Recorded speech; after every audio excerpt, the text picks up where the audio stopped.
Oh, don't you Leal as a guest me, motherfucker. Yeah. No, 45 minutes into the show, go like, maybe we should talk to Leal. Yeah, Leal's I've been doing talking stuff. the whole time. Leal's doing stuff, though. I want to know what Leal's up to. I mean, we could talk about going backwards on a toilet for another 30 minutes, but I bet Leal's doing stuff.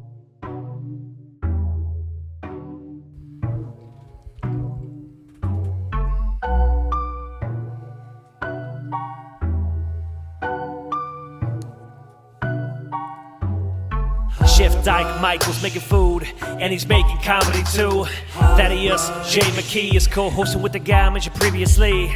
Sauce Boss Zach's on the 1 to 2, so good he calls them 2s and 3s. And as always, there's a guest who be sure to please on Harder Brunch.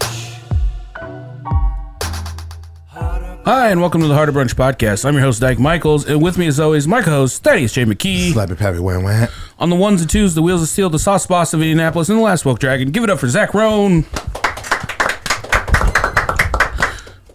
Oh, hey there. Two very special guests with us in studio today. You know him, you love him. Returning previous co-host. Give it up for Kris King. Thank you. Did you start out with risotto? Classic risotto. You know him, risotto. You know him, risotto. Kris King. And so, Leal, I've known you about 12 years, right? Yeah. About 12 years. Yeah. And I found out about a year ago that I've been mispronouncing your name for over a decade. That's not surprising to me at all. The first name? No, we know his name's Leal. Oh, yeah. But That's actually not my first name either. That would be embarrassing. It's His name is Eel. It's been Lol the entire time. But your last name was actually Ranson, right? Yeah. And I've been saying Ransone for over a decade, and you've never corrected me. I thought you always just did that as a bit. No. I genuinely thought that was a bit. That would be such commitment to a bit if Yeah. I just, no. So, Yeah. I mean, I'm not going to say it right now because I just thought we were. I thought we were cool, and you gave me a nickname. I'm not gonna lie. In my head, it's always been Leal Ransone. I think that's what I thought it was, too. We put the wrong emphasis on the wrong syllable. That's what that is. Yeah. I thought it was Ransone. No, it's not Ranson. Ranson. Yeah. He's like, my friends call me Ransone. Is that what you prefer? Like, if you could choose a last name, would you say Ranson versus Ransone? I mean, I was never given a choice. No, but Ransone seems like a That's, real that's name. not how Given that last name. names work, Chris. Ranson seems like you made it up. Ransone seems like a real last name. Anyway, welcome to the show. Leal Ranson, everybody. Leal Ranson, welcome to the show. Yeah. You guys came on you didn't like pop in on a very special day. I invited you invited us, specifically. yeah. An hour before we were supposed to be here. There was some time issues, yes.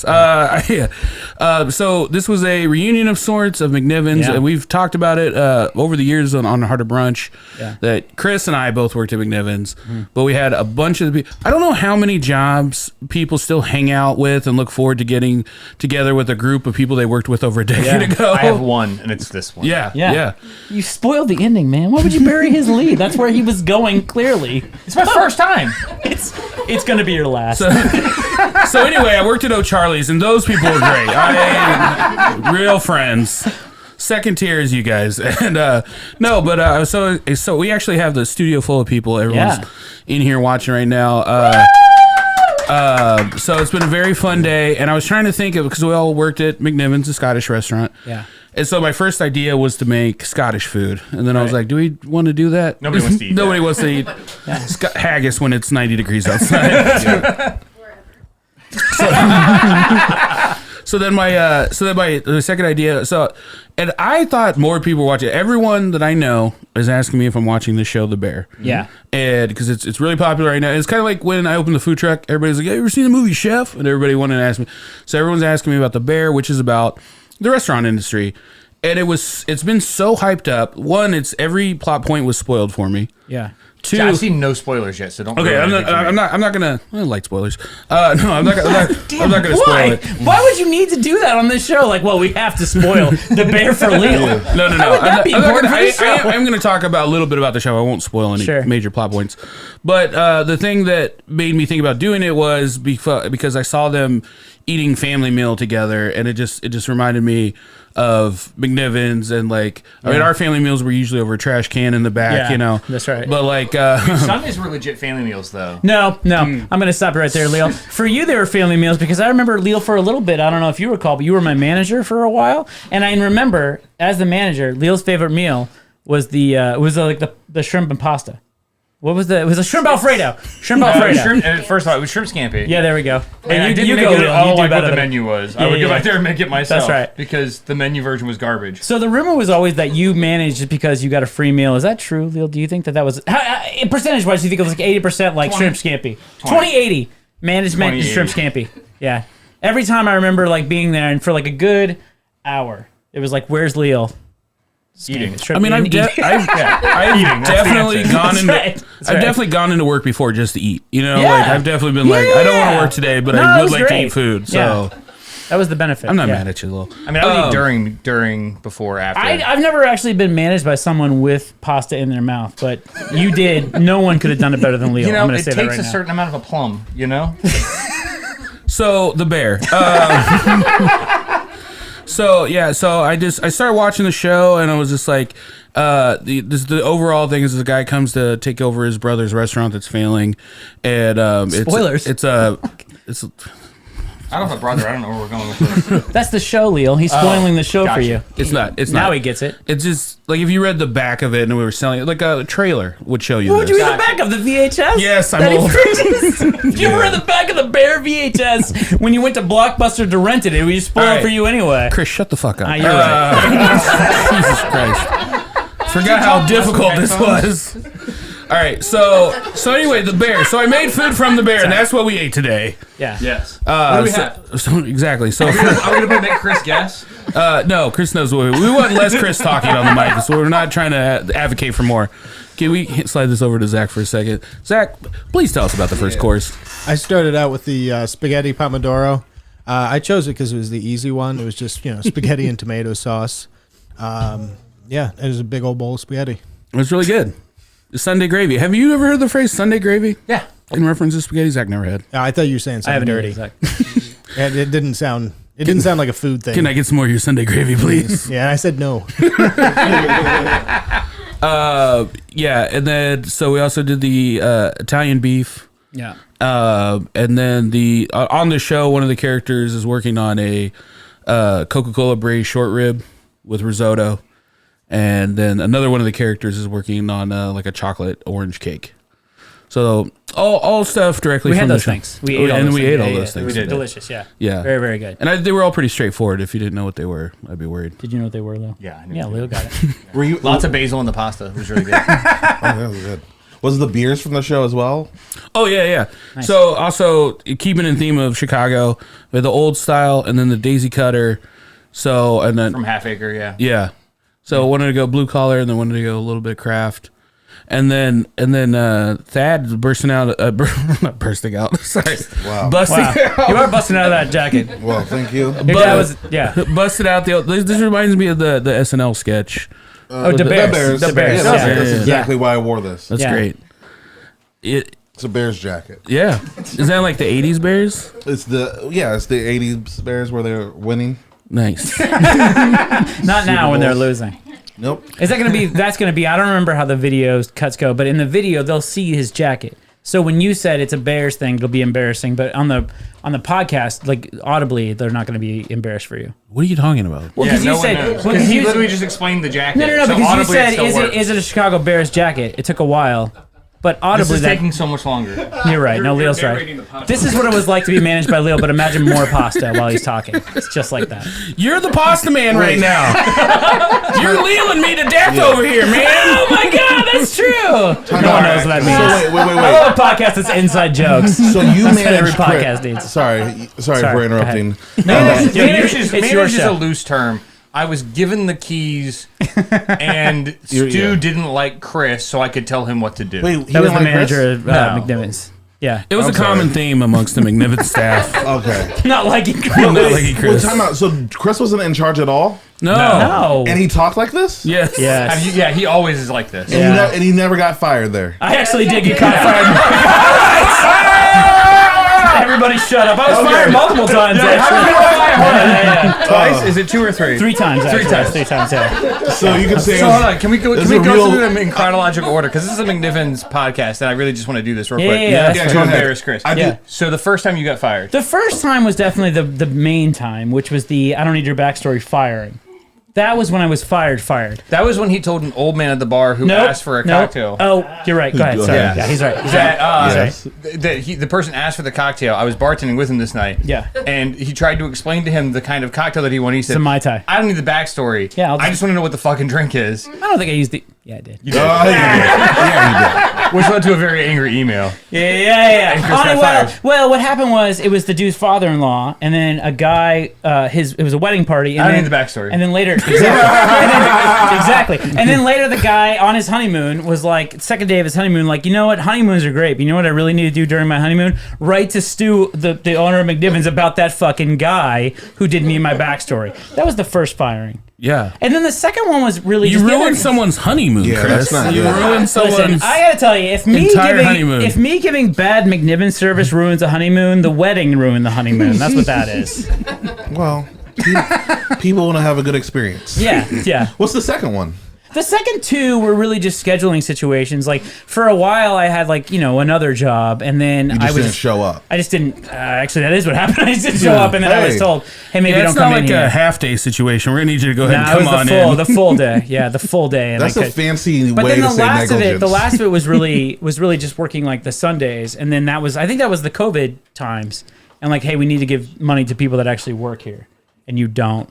That was the third time. But the first firing was really the real firing. The first firing was legit. Yeah, it was for real. Also, we forgot to bury the lead. It's Kris King's birthday today. Not today. It's Kris King's birthday. July 12th, many days ago. This whole week. Happy birthday to you. Is it playing right now? I don't have headphones. Happy birthday. Happy birthday to you. I'm too white for a black birthday. That's what that. Oh, you're too white for a... I just don't feel like. I mean, it's great, but it's like if a white guy has her, like, you don't know what it's like. I don't deserve that to be able to, you know. I don't think those things are equal at all. I don't Let's understand. move on. They'll get it. You say it's like if a white guy drinks scissorp? Is that what you No, said? I don't feel like it's. That would be really funny if he said that. But It's a lot like that. I didn't understand what he said. Well, I just don't think like it's me like to appropriate pronouns. Like I need to say him, his, or whatever. That's not fair. I'm not in the struggle. Yeah. Just an old white guy.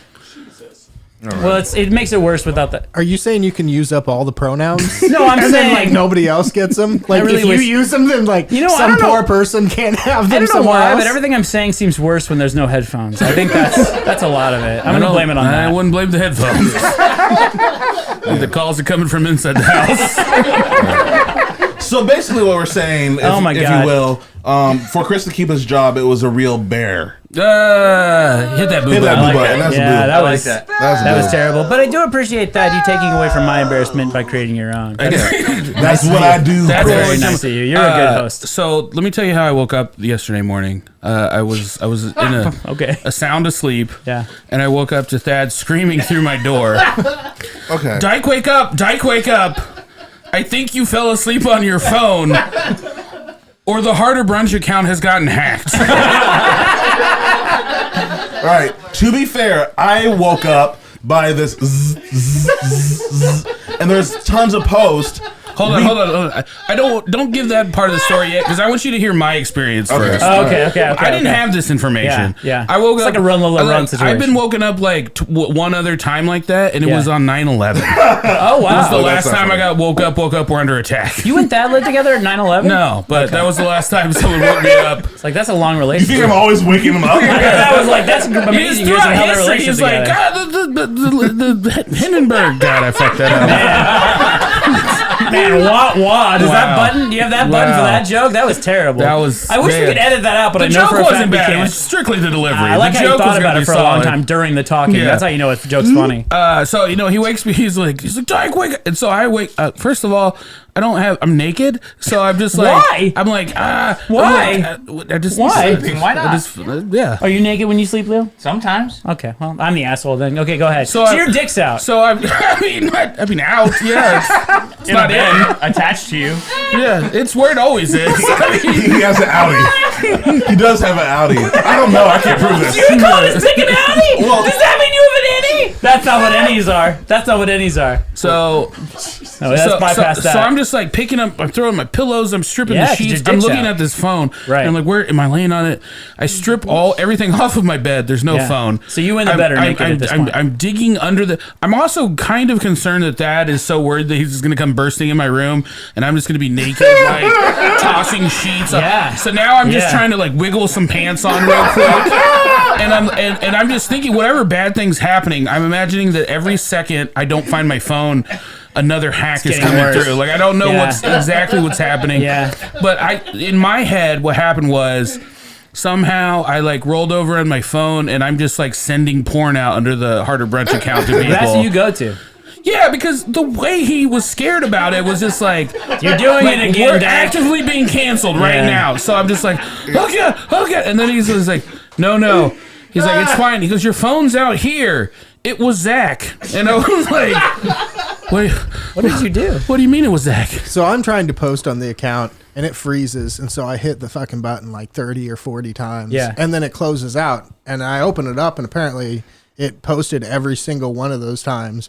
And, you know, him and Thad and Harder Brunch and me and the guest are all tagged on this. So it's just fucking blowing stuff up. And I'm trying to delete them, but like it's posting. Is it the video or is it pictures? It's a video. Yeah. It was a video. It was the same video over and over and over. I'm getting these texts from Thad like, That's what is actually happening? what's really funny is what you've experienced is what my Instagram looks like because I'm friends with all of you and Harder Brunch. So I have to see the same video like 8 times. So essentially what you're telling me is just my regular Instagram experience. Like, oh good, another Harder Brunch video that's exactly the same. It sounds like you should diversify. Yeah. I only have 5 friends, and it's all Harder Brunch. So what I'm thinking is happening. Okay, Zach's or someone's posting. I was like, oh, let's check out these posts. I'm getting woken up. I was like, wait, there's a lot. There's 3. I'm like 4, 5, and I'm like looking like, oh gosh, this is a problem. Dyke's sleeping on his phone. Yeah. And then That's a reasonable assumption, honestly. Yeah. So I lightly knock on the door. I said, I just lightly knock on the door. I said, everybody panic! We're under attack! Panic right now!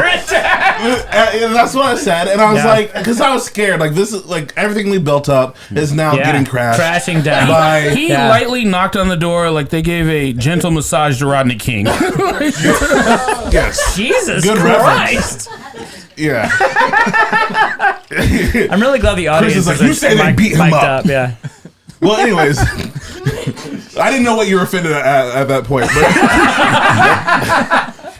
and so I'm hearing Dyke. It sounds like a bull just got shot with a tranquilizer. Yeah. And is like trying not to go down. Is that the sound of you wiggling into your pants that you just referred to? I mean, boom, boom, boom, boom. I was like, oh no. Like, what are you doing? I'm wiggling into my pants. So I'm trying to figure out, like, is this from Dyke or is this like a hacker? Or, like, do I have to take out Dyke? Someone hacking little pants? Something's happening. Is there someone else in there with him? Yeah. I'm thinking I gotta buy a gun real quick and then just take him out. I mean, I think several of us in the room have startled Mike Dyke awake, and that sounds very familiar to me. Yeah, but he was wearing clothes and you startled him awake, right? Yeah. Yeah. Yeah, he was downstairs in the basement of McNiven. Was that when you? Oh, on the toilet? No. Oh, okay. But I don't think I ever fell asleep on a downstairs McNiven's toilet. No, only the upstairs one that I know of. The upstairs for sure. Oh yeah. A couple times. How many would you say? Once in a chef outfit. Yeah. That's the one I was there for, actually. I think someone crawled under the stall to wake him up. Like the thing is, as terrifying as it is to crawl under somebody while naked on the toilet, well, not naked, but in a chef's outfit. No, he wasn't naked at all. He was just wearing his chef's academy. I would say I was overdressed for the Daffy toilet. ducking. I would say you were, or Donald ducking is what that is. When it's bottom, do you know what that is? Donald ducking, Leo? No. It's bottoms off. So just a shirt hanging over your undercarriage. Nobody was doing that. No. You were on the toilet because you were doing your business, and No, then he you fell wasn't. asleep. He just went there to fall asleep. That was You his, just like, fell asleep fully clothed on the toilet? That was his like safety move for years. He would Oh, just go but to the bathroom and fall I thought he asleep. was like going to the bathroom and No. I just go in the bathroom It's and a place then to sit down. Oh, isn't Sit that more down. embarrassing though? I thought he was working something out and he fell asleep. take a little nap, Well, recharge. First one, Secret sleep. everybody should Donald Duck on the toilet. I don't know. Absolutely. I think if you do it initially, great. But if you're like in an extended amount of time Donald ducking, then it's like, hey, Wait, you take your pants off every time you poop? is that right? I pull them down, yes. Okay. I don't have a hole in my jeans I think if they're around your where I ankles, just crap but out I of think my if they're jeans. around your ankles, it's not technically Daffy ducking at that point because he yeah. can still Daffy run Duck because is he actually doesn't have fully nude. pants. Donald Duck is Okay. bottoms off. It's a soft Donald Duck. Oh, that's true. Yeah, I do a you're soft right. Donald Duck. That is when I a poop. soft Donald Duck. Yeah, I've heard that. How come we know? I don't think that's how that works at all. Have you ever turned around the other way when you were going To poop? Yeah, and then like use that nice little tray to like. To do what? What would you do with turn the around? First of all, it's the back of the toilet. What? You've You're never doing heard with of the the tray before? You never got What are we reverse. talking about? I'm just saying, you've never gone reverse cowgirl on the toilet before.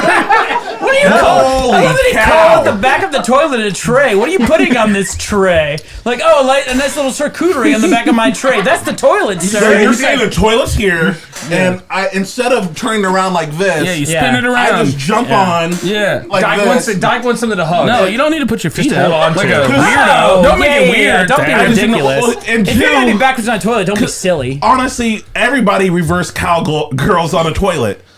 No. Other way is just regular cowgirl.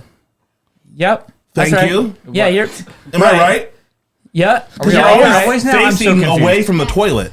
Yeah, you're all facing away. Oh, you're saying reverse. All right. I see. right. Because you're not facing the. So actually, facing. By the letter of the law, you've destroyed my joke. I think the joke was the fact that you called the back of the toilet a tray. Yeah, that's where I want to go back to too. A boo button for all of us. I think we all get booed. Yeah. Yeah, that was awful. I'm just saying we could do an activity or Anyway, something. Leal's a guest, right? What are we asking Leal? Oh, don't you Leal as a guest me, motherfucker. Yeah. No, 45 minutes into the show, go like, maybe we should talk to Leal. Yeah, Leal's I've been doing talking the whole stuff. time. Leal's doing stuff, though. I want to know what Leal's up to. I mean, we could talk about going backwards on a toilet for another 30 minutes, but I bet Leal's doing stuff. Please ask him a question then. Oh, I'm the host now. Shrimp for Leal, what brains. are you doing right now? I currently bartend at Vita. How is it going? It's great. How has COVID been? How has COVID? Were you there during COVID? And No. if not, okay, but how is the upswing? I mean, you've been downtown. You've been industry downtown Indianapolis for, I think, no less than 45 years. You're 108 years old. What do you think? Is it better? Is it the worst? Is it the same? How do you feel about it? That's a really broad question. Yeah. Yeah. Answer Weird. how you want to answer. I mean, So pick the COVID. specifics. COVID sucked for anybody. Yeah. I think, but I think especially people who like had to be at their jobs to do their jobs. Yeah. It sucked way worse. Yeah. Because like, there's lots of people who could like, oh, I'll transition or I'll do this away or I'll, you can't serve someone a beer from your own house. I mean, you can, right. but you can't make really money off of it Right. legally. Not Beg working. to differ. Yeah. Yeah, that's what we've done here the entire time. Otherwise, we wouldn't have a show. But do you think it's an uptick? I mean, you've been Mass Ave you were Mass Ave during Yeah, COVID. I mean, Mass Ave was wildly different than it was 12 years ago when Yeah. I started at McNiven's. And how do you feel? I feel like though Mass Ave, especially the bartending scene, is sort of a litmus test for how downtown is going. Do you see like an uptick? I mean, COVID is definitely not over, obviously, but do you see like a extreme uptick in the last couple weeks, the last couple months? No, I mean, I think you're seeing people just get back to what used to seem normal. Honestly. Okay. Like, I think that's more of what, at least what I've seen, is that like it feels more normal, even though there's like still like variants and stuff going around. Sure. But like, Yeah. it just doesn't feel as weird to be outside and be around other people. Right. So you're saying The way you see the it, way it did for years and years. right. and years. But you're saying you see it as like getting back to where it was. You don't see it as like, because I always thought it would be a situation where people would be so hyped about getting the fuck out of their house that it would be this huge pendulum swing where you would see all of a sudden everybody's coming out, even if you didn't. But you're saying you don't see that. No, I mean, I think that you maybe it feels like that for some people, but when Sure. you're coming from a valley that's so deep, Yeah. like climbing up the other side of it, like that pendulum doesn't seem like it's cresting a mountain, if that makes sense. It's more of does, like yeah. like the hill seems smaller on the other side because the valley was so deep. Yeah.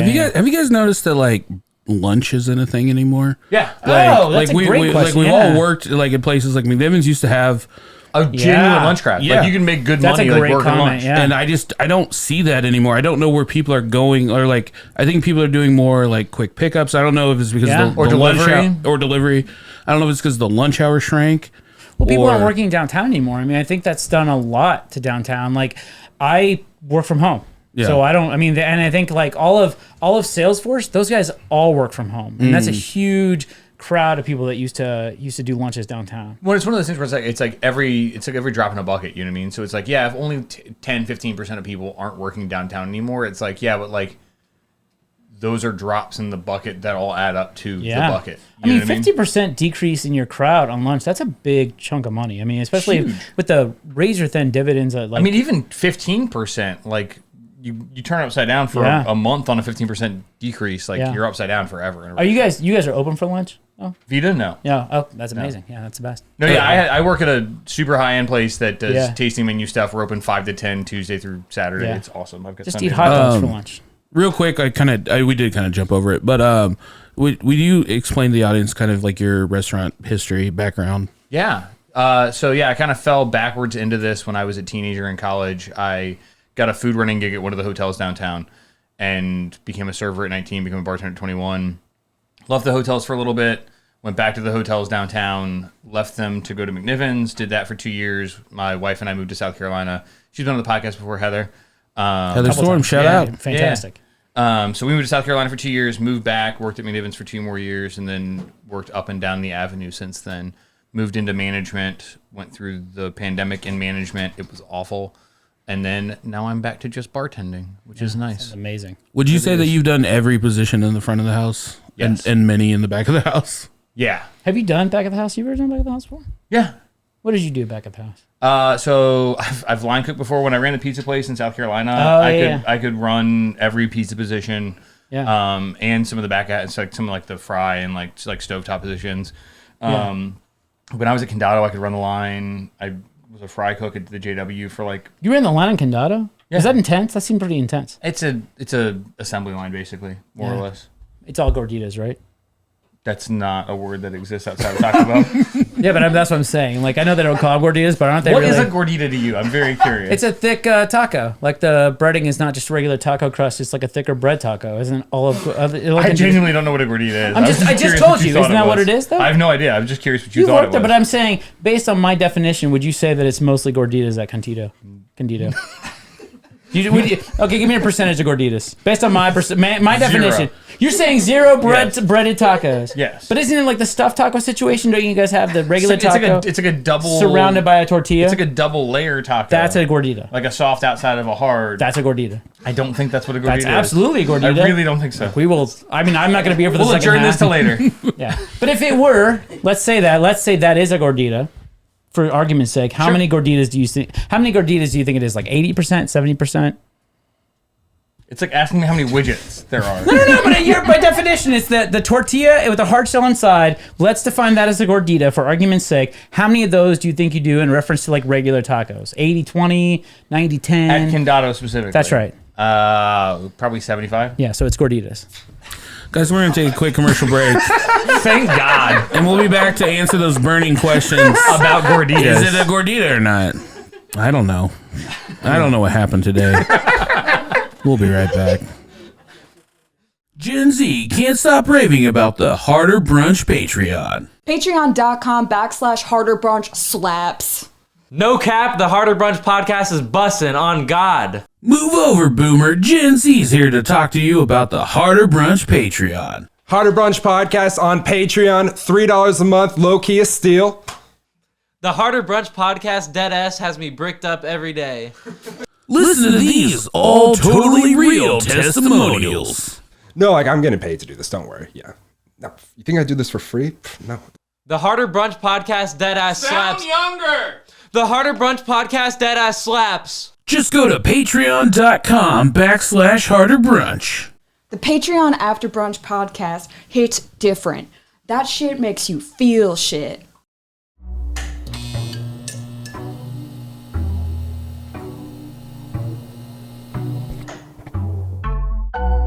Hi, and welcome back to the Harder Brunch Podcast. If this is your first time watching, that was Kris King. He was our former co-host. He's a real spitfire, real full of energy. I believe we described him during the break as like the Tasmanian devil mixed with the Animaniacs. Yes, or 5 other Tasmanian devils fighting in a wheelbarrow. But I will say this, like, there is a thing when somebody has that much chaotic energy and then they leave, it feels like they sucked all the energy out of the room before, because I think everyone's so tired. Mm-hmm. We've had someone with positive energy come who was like hilarious in the first half, and they leave, and then it was just like, I don't even know if we can create funny anymore. I don't know how what should we do now? Yeah, how do we do it? Luckily for us, Kris King wasn't being funny at all. And so I think we're good there.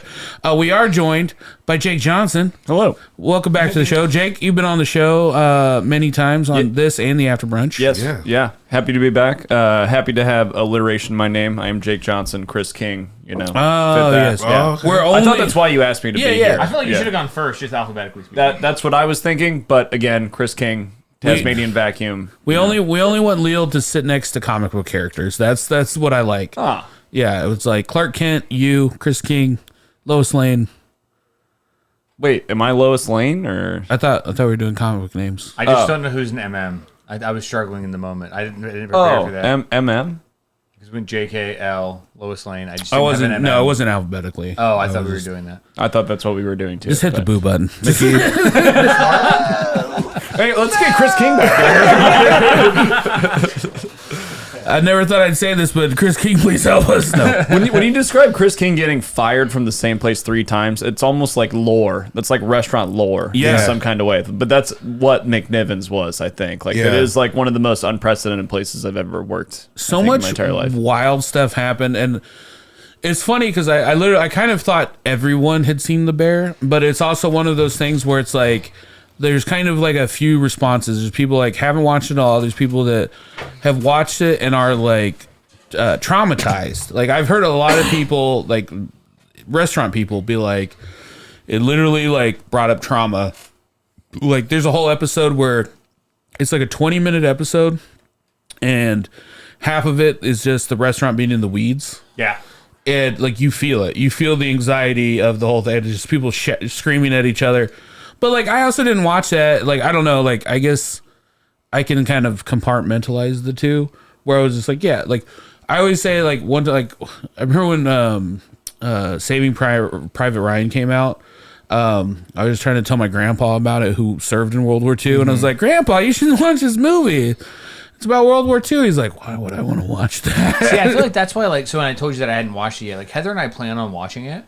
It's just, like, I know it's going to bring up feelings, because, like, one of the things that I've been trying to do with, like, moving back out of management is, like, discovering myself not as a restaurant worker, but, like, as a person. Yeah. And, like, what do I want to do? What hobbies do I want to have that aren't defined by, like, what I do in this business? Because, like, so much a part of, like, I feel like, especially if you're young, when you get into the business, you're like, okay, so I'm a bartender. That means I stay up at night. That means I go out after work. That means I do these things that are part of this job, but then like extend way past the job in a lot of ways.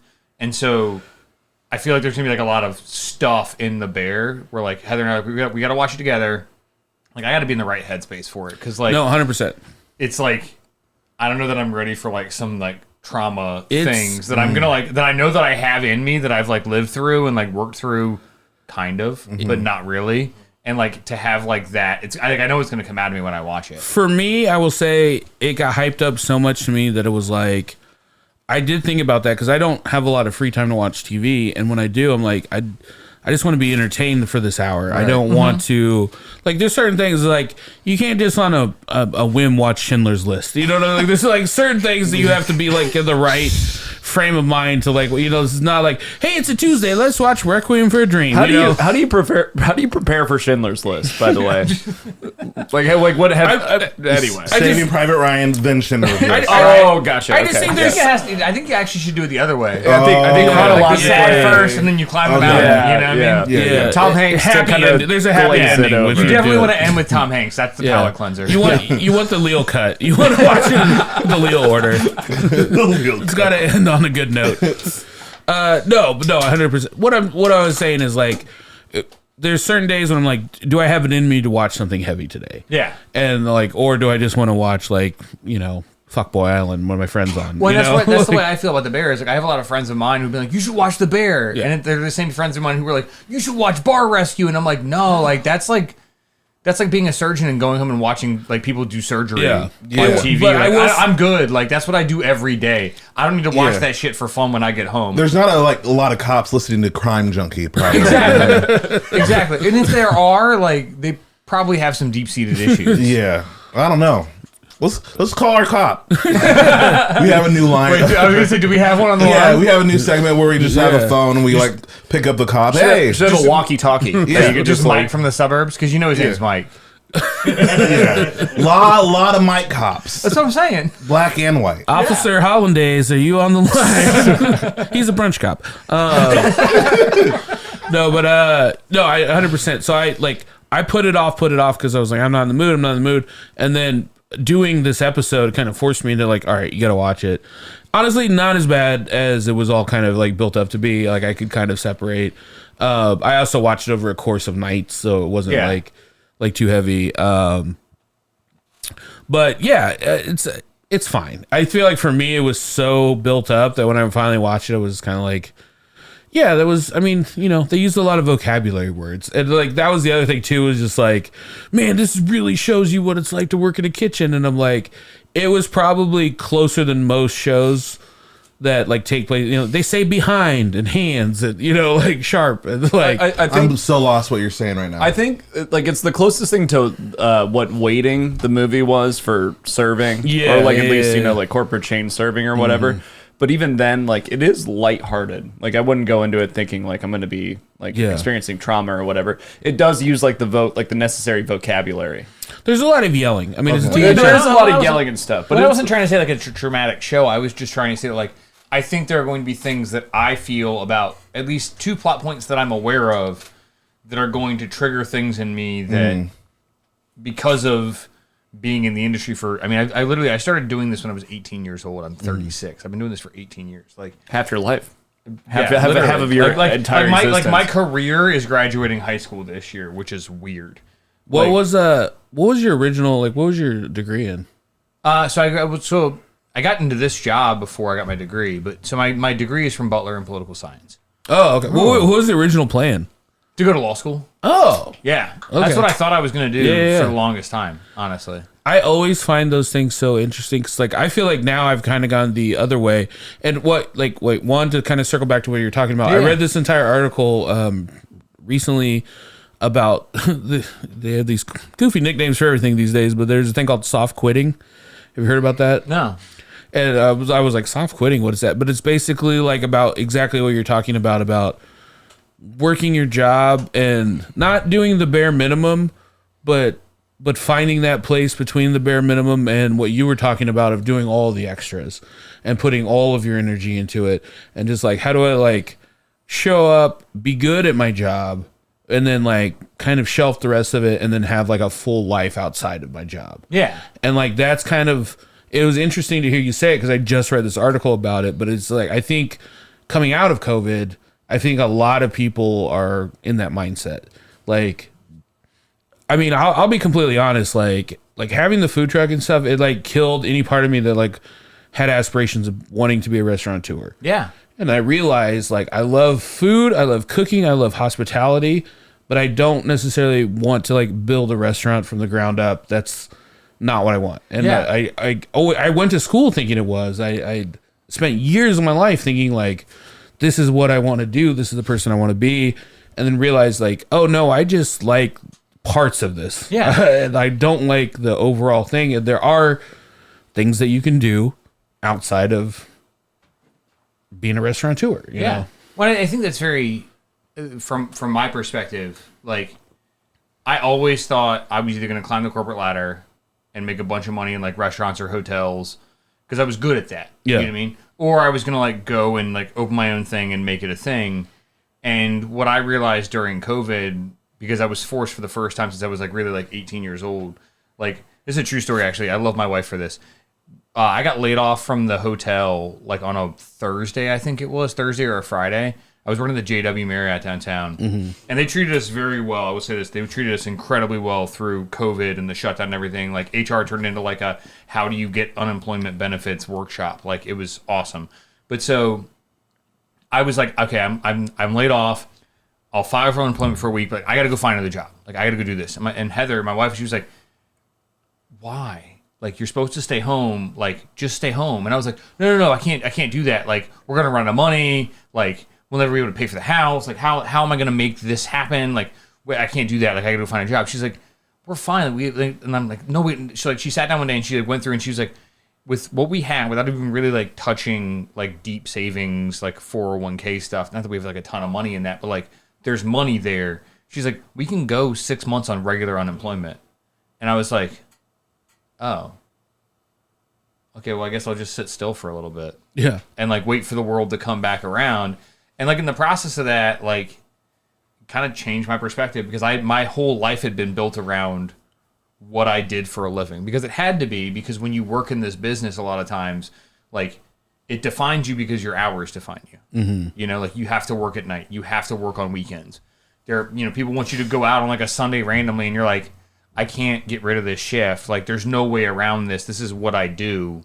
And so it comes to define who you are. And I let that happen to me for years. And so then, like, going through COVID and managing through it and saying, like, it's going to get better, it's going to get better, it's going to get better. And it kept not getting better. And I was like, you know what? I'm done with this. And, like, I still love our business. Like, what I do right now, I love. Because, like, I work at a place where everybody cares. The chef cares. We put out good food. It's very easy. You know what I mean? Because I'm working with, I think, the best chef in the city, with some of the best sommeliers in the city. Like, we get to create and curate an experience, and just, it's very easy to make people happy. Mm-hmm. You know what I mean? And the people who come to us expect a certain level of thing, you know, which is nice. But I still, like, have to be at work from 5 to 10 every Tuesday through Saturday. Mm-hmm. And if I don't, like we talked about this earlier, like if I need a Wednesday off, like, I'm taking 20% of my income for the week away. There's no way around that.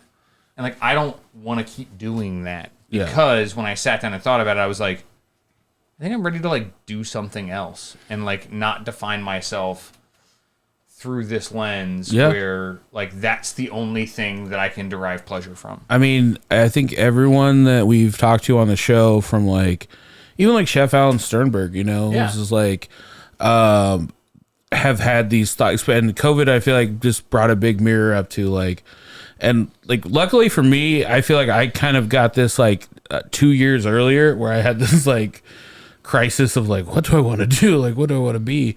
But I think COVID made everyone go through that. Yeah. You know, in a way. I mean, Jake, we were just talking earlier. I mean, the same thing. I feel like everyone in the food service business in general is like, okay, we've had these years under our belt. It served us to different degrees. What do we do now? How do we do things different? How do we do things so we're more whole people, so we're happier? Yeah, I mean, like, much to Leal's points, like, I don't know what else to do because I've been doing this. Mm-hmm. And then again, like, the world turned upside down. Yeah. What the fuck? Okay, like, oh, this is how I made a living? Like, this is not how people live anymore. Mm-hmm. What the fuck am I valuable for if it's not bringing people drinks and bringing people food, like, and describing things to people, you know? I mean, that's a very superficial way to describe it. Like, there's also, like, it's like a drug addiction in a lot of ways, because, like, you bring somebody something good and you immediately watch their face light up. Like, hospitality can be a drug like that. Instant grab. Like, I mean, that's what it is. Like, you get to live, like, if you're good in this business, you get to make people's day constantly. And I don't care where you work. Like, I don't care if you work at a dive bar or the best fine dining restaurant in the country. Like, it doesn't matter. Like, at the end of the day, like, what you do is you make people's day, because they come to you for a variety of things. Sure. And so, like, there's a dopamine reaction I feel like you get from that as a person who works in the business. Like, when I give somebody a drink, and this goes back to McNiven's or anywhere I've worked, when they get happy about that and they love it, or they love the food or whatever, like, I get, like, a reflection of that sort of, like, dopamine reaction. And so it becomes, like, this self-fulfilling thing of, like, well, I love this, you love this, now we're having this whole relationship around this shared love thing that we have. We just shared a moment, that's super rad, but then they move on, and we're all still there, doing the same thing. But it also gets hard to, like, work a normal job, because that's not how normal people go through their lives. Like, they don't walk around every day, like, giving everyone they know, like, a cookie, basically, and watching their face light up. Like, because that's, like, basically what we do in this business. Yeah. I mean, like, some of you said in the conversation that I had with that cartoon character, Kris King, in your kitchen a second ago. He was describing to me, like, how I can maybe get into communications. That's what I studied at school. I would like to use my fancy receipt for something from Ball State University. Like, it'd be nice, you know, like, I put money in that shit. A lot of time and for fuck's sake, like, I should do something with it, right? Like, because that's what I was told I was supposed to do at, like, 18 years old. But the way that he was describing it, it was just like, oh, okay, I'm going to have a bunch of money and I'm going to afford a Bronco at some point. Cool. But I'm not going to be fulfilled on a daily basis the way that I do when I'm behind a bar or, you know, or at a restaurant. Like, see, and it's tough too, because so I was lucky enough at one point to get a chance to oh my gosh, I'm gonna forget his name right now. Gosh darn it, I'm gonna move past the name. I'll come back to it. But he wrote the Bartender's Handbook. It's a manual. It's a green book. Gosh darn it. Thaddeus. Anyways, what's that? Thaddeus. No, I don't think it was Thaddeus. His first name's Jeff. Other Thaddeus. Anyways, I got a chance. I met him at Cardinal Spirits down in Bloomington once, and I asked him. I was like, "Hey, so like you used to work behind the bar. You helped build the craft bar movement. Like, how do you move from like showing people new drinks that are like mind blowing and like there's an immediate reaction into like doing other things?" And he looked at me and he's like, "You just have to figure out where you find joy outside of work." And I was like, well, that's a weird thing to say. Like, do you know what I mean? Like, and like he still is ancillarily involved in the bar business. He writes books and articles on like bar theory, bartender theory, all this sort of stuff. Yeah. But that dopamine reaction, that like instant gratification you get of like giving somebody food, giving somebody. But there's also a thing, Leal. Like when I was talking to Jake about this off mic, and I'll say the same thing to you. Like this is the talent. This is the talent in the room. Like, you guys can do whatever you want with your talent and figure out a way to monetize it later. You know what I'm saying? But like we did an event last week, and like I said it in a weird way, but I meant it. I was like, there's over 100 years experience. It sounded like a law firm. Yeah. You know, but I was like, there's over 100 years of experience behind this event, you know, because it was all service industry people. Yeah. And so it was just like, it went well, and it almost went so well that I was just like, where's the other shoe going to drop? Yeah. But then I was like, oh yeah, there's also like 100 years of experience behind this event. Like, there was nobody on the team that wasn't doing something, you know? Yeah. It was just like, and that kind of stuff, that's when I get really excited, because it's like, that's what I want the next chapter of my life to be, is just all fun shit. I want to use everything all the skill sets that I've learned, every bit of whatever, networking and everything all rolled in, and then I just want to do my own shit. And you can still find ways to get that dopamine hit, because like we did all that. We lit up everyone's faces, and it was just all our own event. And there's something like taking that ownership, even with this show, like even just like being able to be like, you know what I want to do this week? I want all my friends at this bar I used to work at to come over to my house and eat brunch. And I'll turn it into content. And some of it will have Kris King talking too much. But like most of it is most of brunch had that too, honestly. The fact that people make money off of unboxing videos tells me I can literally do any fucking thing in this world. Like, you know, there is a way, but again, like there is that. We all have that thing in us. We all have that thing that you were talking about of making that leap, or, you know, being, you know, like, how do I do like anything but what I've. But the thing is, like, we've done so much that you can tweak it just a little bit, and it's just like you don't have to you can figure out a way to bartend for yourself, or you can figure out a way to serve people in different ways. And like, I mean, this is a podcast, you know, like, but it has a food component to it. Like, I've just realized that like the thing that was twisting me up and I was like, you guys need to do this, but I was getting twisted up on the food truck. Like, I was just like, every day I'd wake up and I just had this just twisting knot of anxiety and everything. And it was like my livelihood was so caught up in it that it was just like, if this does not do well, like I fail, you know? And like, I just think that at a certain age or something clicks over and you're just like, oh man, I only have X amount of years left on this earth, and like, how do I want to spend that time? Mm-hmm. You know, do I want to spend that time doing this shit that we were told we were supposed to, or just kind of the thing that I do? Because I can't work most jobs, and I realized that very early on, that like I used to work for like a like a job placement place, and they would just send me out to random places, and I quickly learned like, oh, I'm not cut out for most jobs. Like, I literally couldn't sit still 8 hours in most jobs, and food was the only thing that I could fuck with at all, where I'm just like, okay, I could do this. But like, I couldn't be in an office. I'm not an office guy. I couldn't work construction outside.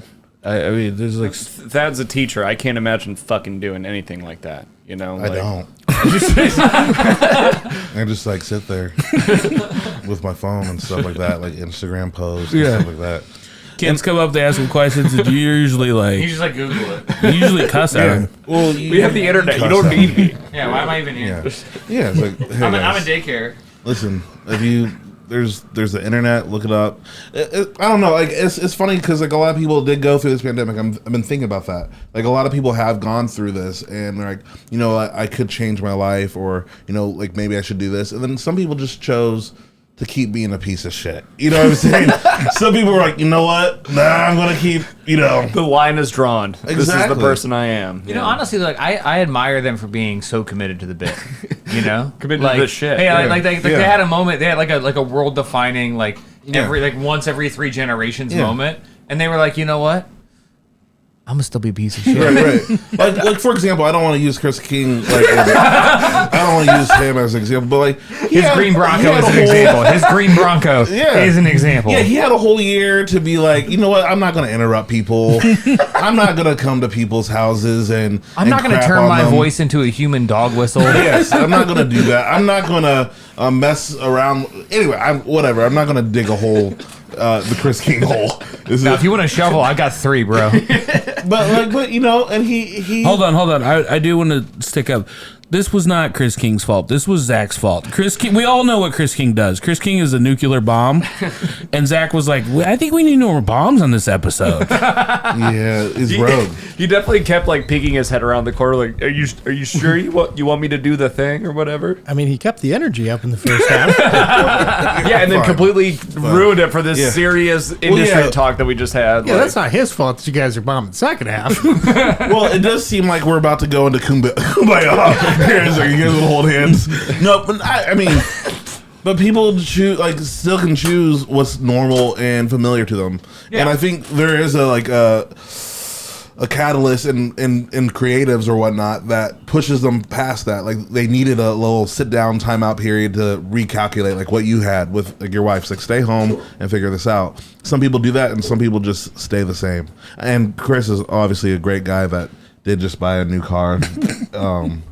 We're just Bronco shaming. Yeah, I didn't know there was a Bronco shaming. Why is it green? Oh, you should have seen it outside. It was very green. It was super green. Yeah. I was like, oh, this stands for money. Oh, you got a car as loud as you. Good for you. Is it electric? Oh. Do you think cars say a lot about people's personalities? Yeah. I really do too, actually. Absolutely. Are you guys comfortable saying what you drive? Yeah, I'll say it. What do you drive? I drive a 2007 Buick LaCrosse. It's fucking gorgeous. It was owned by somebody's grandmother before I bought it. Okay. Like a lot of my cars, yeah. I What bought does that say about you? I buy things secondhand and I run that shit into the ground. And you're gorgeous. Like a grandmother. Like your grandmother. Like you a grandmother. You have the looks of a grandmother. I've always said that about you. Yeah. G like a G, gorgeous like a grandmother. I love my Buick. I love my shitty cars. And I love my Buick. That was literally their tagline. What? That was literally their for tagline. Buick? Yeah. Oh shit! I'm fulfilling their prophecy, I guess. Like free advertising. You need to get paid for that shit. Wait, Leo, what was your car? I lease right now, but I have a 2019 RAV4. Oh, I love my car. Tells me you're an Asian that's going to a rave in 1997. My weatherized package shows you that I just like it because my dogs can get in it and not fuck the fabric up. Okay. And I got a really good deal on it. So Dad? maybe I am Asian. I don't know. Is that a racist thing to say? Are you Asian? I don't No. think. Okay. Not yet. You're didn't close. want You're getting very close. No, I am not. I am 100% white. Let's not even like play around. Have with you that. ever Like, done a 23andMe? I've not. No. You don't know that you're not Asian. Though. I can tell you based on where my parents are from, I'm not Asian. I don't know, man. My grandmother on my mom's side did genealogy, and that entire side of the family came to America like hundreds of years ago. So they did the pre-23andMe, basically. Yeah, they did like the follow the records back, and then my dad's side of the family all came through Ellis Island from Germany, Germany, Austria-ish. Now we're getting in like the 1920s. What is Ranson? Like so is my dad's side of the family's name. It's actually a really common last name in area that's like right between Germany and France. They added an E to it when they came in, but which is why you think it's Ransone instead of Ranson. But yeah, no. So like the name itself comes from my dad's dad, obviously, but they were all from like the French-German border before they emigrated to the U.S. And what were they doing during World War II? My grandparents? Yeah. Fighting in the Navy. Yeah. What side? Our side. Okay. Yeah, Wait, what is our side? I'm gonna say the U.S. Okay. Because they were fighting Nazis. The Nowadays, Allies, Yeah, that's more appropriate. Both of my grandfathers were in the Navy. My dad's father ran supply ships in the Atlantic. My mom's father ran supply ships in the Pacific. Well, Leal, you've passed. This is a game we like to play. Your family is not a Nazi, right? This is not going to tell you 100%. It's a dangerous game. Yeah, it really is. Yeah, we've uncovered quite a few.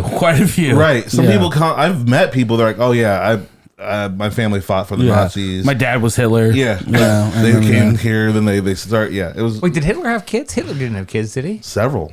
Really? I actually think, yeah, he did. Yeah. He produced offspring. Can you imagine, like, just being born into a world, like, not knowing anything at all? Then you grow up and you're just like, oh, that guy's your dad? And then your whole life's fucked because of it. Hitler ruined a last name, a mustache. Like, he ruined a lot of things. I usually have a mustache. I shave in the shower blindly. Okay. And one of those times, like, I nicked it. And I thought, oh gosh, if I even it out on both sides, I'm going to look like Charlie Chaplin. But Hitler was the second one. Yeah. Completely ruined a whole style. But Michael Jordan leaned into it. But he tried. He tried to bring it back, which I got to say, if someone could bring back the Hitler mustache, it would have been Jordan. And the fact that it fails shows the staying power of that mustache brand. Precisely. Precisely my point. Yeah, that's true. And I will say, I'll go on record as saying, I feel bad for that style of mustache. The mustache didn't do anything wrong. I'll be honest, I don't, because it looks fucking ridiculous. The square mustache. I feel like only certain people could pull it off. Yeah. No, I take away the whole atrocity and genocide. Yeah, take away all of that and look at a picture and be no, that looks good. No one said Charlie that when they looked at that Charlie guy. Chaplin. I feel like Charlie Chaplin rocked that shit. Who's a hunk these days that could pull off a Charlie Chaplin? Charlie Chaplin wore that as a joke. It made him funnier. That was the whole point. Pussy? Oh, there you go. If it's not a Polizzi, it's a Hemsworth. Yeah. I was gonna say Ryan Gosling, but yeah, maybe Ben Polizzi could bring it back. I feel like with his attitude, Bill Burr could pull it off. Bill Burr. I mean, he's got a very bald white head. I don't know. I think if you have that mustache, you got to have a real head of hair on you. What if it's a strawberry Hitler though? You know what I mean? Like it's a strawberry blonde Hitler. Strawberry Hitler. That's the worst flavor of ice cream I've ever heard. Listen, like Bill Burr would do it. Like I mean, like could do it is what I'm saying. He has the potential to maybe bring back the Hitler. I think it needs like like a little bit of a tint change. So maybe a strawberry Hitler would be the. See, I feel like the only person who could do it. I feel like the only person who could do it would be Idris Elba. Honestly. He can. He can. Because he's got the accent. Wow. He's got the accent. Yeah. He's got the skin. Leal. What? I'm saying if we're gonna if it's gonna get reclaimed, I feel like he's the one who has to lead the way. Man, that you had a question. I'm sorry. No, my question was, and this is an honest question. Yeah. Did you find Hitler attractive in the pictures? Like, do you think he's a good-looking guy? No. Right. I do not think he's attractive. There's no way you could say that, even if he did, probably, huh? Well, I answered honestly, but good. Like with all of that background. Wait, you think there's a bunch of people that are secretly horny for Hitler, but because of what he did, they're like, I can't say this. He looks sickly. Like I can't. Like Hitler's not fuckable. No. I forget what he looks like. It's not great. Somebody show that a picture. Okay, guys, I'm not sure how we ended on Strawberry Hitler, but here we are. Strawberry Hitler. Strawberry Hitler forever. 17. Can you drop a beat for me there, Zach? Leal Ransone, thank you so much for being on the show and being a good sport, being talked over the first half of the episode. Man, you did a great job. Really appreciate it. Where can people find you and follow you on social media, or do you have anything you'd like to plug? My social media is mostly private because I say things on there that I don't want the world to see. Vita? You can come see me at Vita. I work behind the bar almost every day that we're open, Tuesday through Saturday. Nice. Outside of that, go see my wife at Bodie because that place is way radder and way cooler. Yeah. Great bar program. She does some mad work there. Jake works there too. So, what's one thing you're doing right now at Vita behind the bar that you're really excited about? Oh man, I think our wine selection right now is really, really, really great with our food that we have. Honestly, we've got a Pinot Noir and a Pasta Grande that are really fantastic. We've got a new Sauvignon Blanc that I'll probably drop this week as far as like moving stuff off the menu. We just got this new Cabernet Sauvignon from Panetta's, which is really rad. It drinks like new and old world had a baby. It's like super duper cool. It's like dusty and old, but like still fruit forward. Really, really cool. Nice. I'm really excited about like some of the drink menus we're gonna do going into like fall and winter. We're starting to like think about that, which is really cool. I've got like a Boulevardier riff that I'm going to do with Salerno and Campari and whiskey with a little bit of sparkling rosé. It's going to be like a sparkling Negroni Boulevardier riff. Let's go. Yeah. Okay. Fuck yeah. It's really good. Jay Johnson. Bodie. I'm at Bodie. Nice. Loving it. Come say what's up. You can say what's up tonight. Monday is when this episode comes out. I do bartend on Mondays. Okay. Come say what's up. We do have a new cocktail menu coming out. If not this week, we're testing it, and then I think next. Yeah, this week's training. Next week it'll drop on Wednesday. Thank so you, a week Leal. from Wednesday. Leal, yeah, appreciate the assist there. And I work there too, actually. So if you're listening to this No. episode on Monday and you're really thirsty, wait a week. Yeah. And then go to Bodie. But also come say what's up whenever. Yeah. Also, Red Flag Comedy does have a show coming up August 11th at Almost Famous. Thursday, Boom. August 11th. Tickets are still available. Almost Famous is the best venue to go see an great. open mic show So for great. sure. That's good. Kelly Collette is the fucking headliner. Come say what's up. It's going to be a good time. Red Flag Comedy, August 11th. Almost Famous. Daddy's Jay. Hey, I'll be at Almost Famous as well. I'll be on the lineup doing some jokes. And you can find me at Thad McKee on all social media platforms. Jack Rome. And actually, there is a Sex with Hitler game Oh. that was released this year on the Steam gaming platform. Did you know about this ahead of time? No, I just found it. Okay, So I was I'm- just curious to know how deep you went into the Hitler game, you know. Yeah, universe. I typed hot for Hitler and saw what came up. And that's what I'd like to use my plug for. Yeah, I can't wait till your search history gets you canceled. Wait, time out. Sex, like, is it sex positions with Hitler? No, so apparently it's in like the rubble of his old life and he wants to start anew. And so there's like 5 female protagonists that, you know, you're supposed to woo. Oh, okay.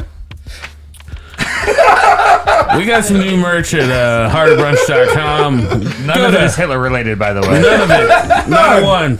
Not a one. Not even the ones you think are. Yeah.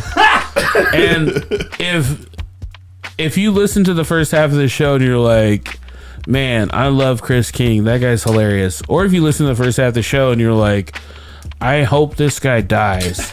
We do have our RIP Kris King shirts available at harderbrunch.com, so you can pretend that you just came from Kris King's funeral. I have 6 of them that I just bought. I'm very excited for. If you wanted to be a sustaining Patreon member, go to patreon.com/Harder Brunch, and you can listen to our After Brunch podcast. We always have a comedian on. It's always lively. It's always a fun time. And thank you guys so much for listening, and we'll talk to you next time. Bye-bye.